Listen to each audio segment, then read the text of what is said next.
ये हमारा कैंप जो ऑर्गेनाइज़ किया है, इसमें हमारी डेयरी मील्स यहाँ पे एमएस डेयरी मील्स वालों की तरफ से है, और जिसमें हमारी एनजीओ डोगरा क्रांति दल की तरफ से कुछ मेडिसिन का जो इंतज़ाम किया है, कुछ इन्होंने भी इंतज़ाम किया है डेयरी मील्स वालों ने, तो इसको जॉइंटली, और कुछ जम्मू के भी एनजीओज़ हैं उन्होंने भी इसमें समर्थन किया है। तो जैसा आपने देखा कि हमने पिछले दिनों कहा था कि जैसे पिछले दिनों कोरोना महामारी आई, और उस कोरोना महामारी में हम सारे इंसान एक दूसरे की मदद में लग गए। जिस तरीके की जो सपोर्ट हम एक दूसरे की कर सकते थे हमने की। तो आज इसी तरीके से हमारी गौ माता के ऊपर संकट आया है, और वो भी उसी तरह की बीमारी से जूझ रही है, और उसको भी आज हमें इंसानों की हेल्प की ज़रूरत है। क्योंकि मैंने पहले भी कहा था, उस दिन भी कहा था कि वो शायद बोल नहीं पाती है, तो इसलिए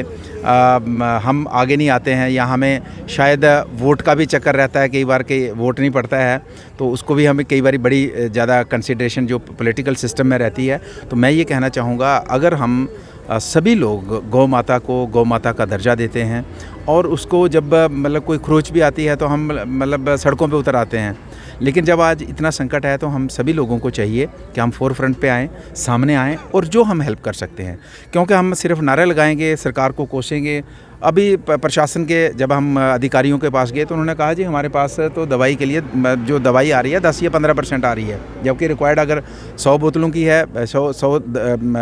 इंजेक्शंस की है, 100 टैबलेट्स की है, तो हमारे पास 10 या 15% आ रही है। तो अब हम इस समय आके चीखेंगे, करलाएंगे तो रिज़ल्ट आएगा नहीं। तो जो हम कर सकते हैं, तो इसमें जैसे हमारी एनजीओ की तरफ से भी इसमें कुछ इंजेक्शंस और मेडिसिन का इंतज़ाम किया है। मैंने कहा कुछ जम्मू की भी हैं, कुछ डेयरी मील्स की तरफ से किया गया है, तो मिलजुल के किया गया। और ये पहला कैंप है जो एनजीओ के लेवल पे लगाया गया है, लोकल लेवल पे लगाया गया है। इसमें हमारे चीफ एनिमल हस्बेंड्री वो भी पहुंच रहे हैं 2 मिनट में, बाकी डॉक्टर्स भी आ रहे हैं, तो इनको सभी साथियों को जानकारी भी दी जाएगी। और इनको ये भी कहा गया है कि जिस दिन पहले भी हमने कहा था कि एक तो गवर्नमेंट की तरफ से, या जो दवाई है हमारी, या बाज़ार से लेते हैं, दुकान से लेते हैं, वो दवाई तो इंजेक्शन वगैरह जो मेडिसिन है, वैक्सीन है, वो तो देना ही है, लेकिन इसमें देसी इलाज भी ज़रूरी है, जिसमें गिलोय का रस जो है वो देना है,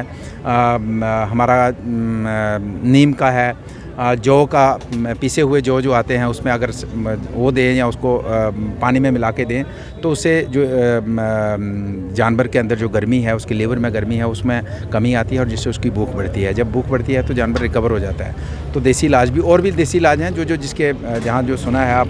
नेट में सर्च कर सकते हैं, यूट्यूब में सर्च कर सकते हैं। तो अंग्रेज़ी दवाइयों के साथ देसी इलाज भी हमें करना है। लेकिन ओवरऑल हमारा यहाँ ये कैंप लगाने का एक ही मकसद है कि हमें गौ माता की रक्षा के लिए, वो संकट में है, वो पुकार रही है हमें कि इंसानों अब हमें आपकी ज़रूरत है, और हम सभी इंसानों को चाहिए कि आप गौ माता के लिए हम जितना कर सकते हैं। मैंने पहले भी कहा था कि बहुत ज़्यादा करने की ज़रूरत, हर आदमी, जितने भी लोग हैं, हम जो भी व्यापार धंधा करते हैं, नौकरी करते हैं, एक गौ माता को अडॉप्ट कर लें, इस संकट से उसी एक गौ माता को बचा लें, तो समझो हमारी बहुत बड़ी कंट्रीब्यूशन होगी। तो मैं सभी को एक बार फिर से अपील करना चाहता हूँ कि कम से कम एक गौ माँ को